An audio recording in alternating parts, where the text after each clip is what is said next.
صبح بخیر ناظرین، میں خدا کا خادم پاسٹر آصف احمد صادق آج کی خوبصورت صبح خدا کے زندہ کلام میں سے پر امید پیغام لے کر آپ کی خدمت میں حاضر ہوں اور خدا کا شکر ادا کرتا ہوں آج کی خوبصورت صبح کے لیے۔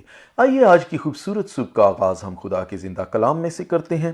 زبور 34 اور اس کی 15 آیت میں لکھا ہے، خداوند کی نگاہ صادقوں پر ہے اور اس کے کان ان کی فریاد پر لگے رہتے ہیں۔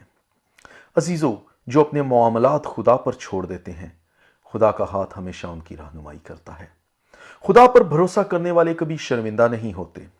ہم سب نے کبھی نہ کبھی کسی نہ کسی مقام پر کسی نہ کسی سے فریب کھا کر شرمندگی کا سامنا کیا ہوتا ہے۔ یرمیہ 17 باب اور اس کی 5ویں آیت میں یوں مرقوم ہے، ملعون ہے وہ آدمی جو انسان پر توکل کرتا ہے اور بشر کو اپنا بازو جانتا ہے۔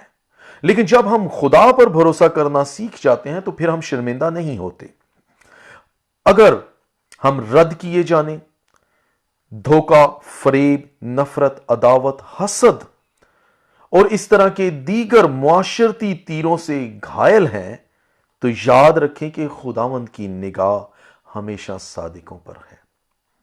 اس سے کوئی بھی بات پوشیدہ نہیں۔ ہمیں فقط اپنا معاملہ خدا پر چھوڑنا ہے اور وہی ہماری خجالت کو عزت میں بدل دے گا اور ہمارا بوجھ اٹھا لے گا۔ زبور 55 اور اس کی 22 آیت کے اندر یوں مرقوم ہے، اپنا بوجھ خداوند پر ڈال دے، وہ تجھے سنبھالے گا، وہ صادق کو کبھی جنبش نہ کھانے دے گا۔ عزیزو، خدا ہماری مشکلوں، مصیبتوں سے بڑا ہے، لہذا ہمیں ایک بچے کی مانند اس پر توکل کرتے ہوئے اپنی تمام مشکلات کو اس پر ڈالنے کی ضرورت ہے تاکہ وہ ہمارا بوجھ اٹھائے اور ہمارا سہارا بنے اور ہمیں فضل دے۔ اب فیصلہ آپ پر منحصر ہے کہ آپ خدا پر توکل نہ کر کے اپنی مشکلات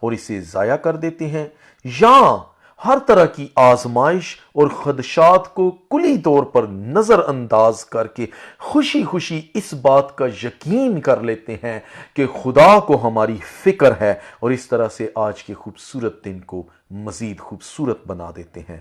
فیصلہ آپ کا ہے۔